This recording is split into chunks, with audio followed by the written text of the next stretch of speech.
O Livro dos Espíritos, parte 4 das Esperanças e Consolações, capítulo 2, das Penas e Gozos Futuros.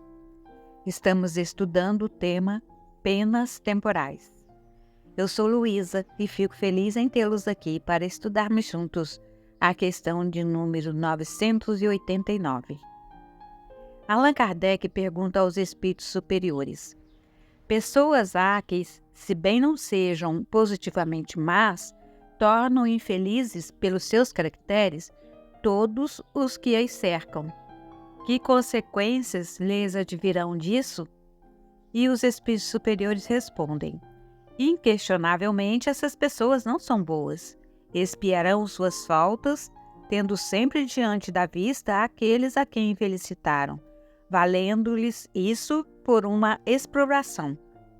Depois, noutra existência, sofrerão o que fizeram sofrer.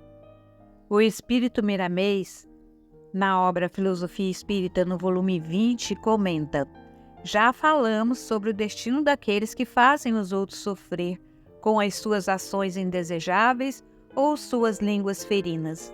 Assim como há muitas modalidades de fazer o bem, existem na mesma proporção as de fazer o mal. São dois caminhos diante da alma para a sua escolha pessoal. A doutrina dos espíritos, com os seus conceitos de luz, ajuda as criaturas a compreenderem os melhores caminhos, os melhores meios de viver. A justiça divina não dorme e se encontra sempre alerta para dar às pessoas e aos espíritos o que eles merecem na pauta das suas ações. Se não for assim, como seria Deus? Aos leitores desses escritos, advertimos que devem trabalhar na intimidade do coração, no sentido de despertar dentro de si a razão apurada e sentimentos elevados, para saberem escolher com discernimento o que pensar, falar e agir. Toda ação gera uma reação compatível. Não deves esquecer disto. Existem muitos meios de fazer os outros sofrer. No entanto, Deus nos mostra variadas possibilidades de recuperação. Os esforços neste sentido ainda são poucos. No entanto, se a perseverança aumentar cada vez mais, os esforços também aumentarão. Procura a força do perdão, esquecendo as faltas. Procura desculpar a quem por acaso te ofendeu, para que em outra reencarnação não venhas a sofrer as suas consequências. Trabalha na tua área interna e vê se não estás sendo motivo de escândalo. Logo que descobrires que está sendo inoportuno, corrige tuas atitudes, deixando livre aquele que atingiste com a tua ignorância. Às vezes, alguém te julga bom pelo que pensa de ti. Não envaideças. Corrige teus impulsos e não distinguas as criaturas porque gostas delas. Ama a todas com o mesmo interesse de servir.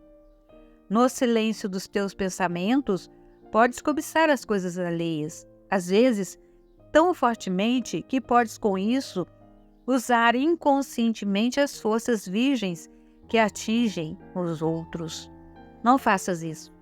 Não cobiceis as coisas alheias, nos recomenda os espíritos tutelares. Então a cobiça, depois de haver concebido, dá à luz o pecado, e o pecado, uma vez consumado, gera a morte. Tiago registrou no capítulo 1, versículo 15. Eis aí o resultado da cobiça, que pode gerar inúmeros meios de fazer sofrer as pessoas que nos acompanham, e as reações delas geram a morte dos nossos valores espirituais. Como não existe morte, o tempo e os sofrimentos fazem renascer em outras oportunidades ensejos de vida no meio de duras consequências.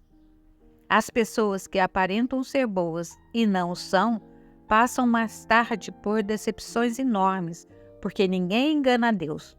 Pode se enganar apenas a si mesmo.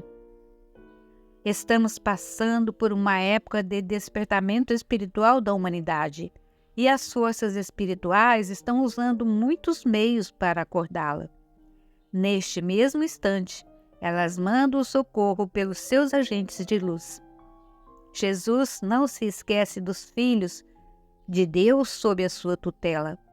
E o Evangelho do Mestre, sendo vivido ou começado a ser vivido, nos protege de todas as investidas das trevas. E ainda mais, nos ensina a amar.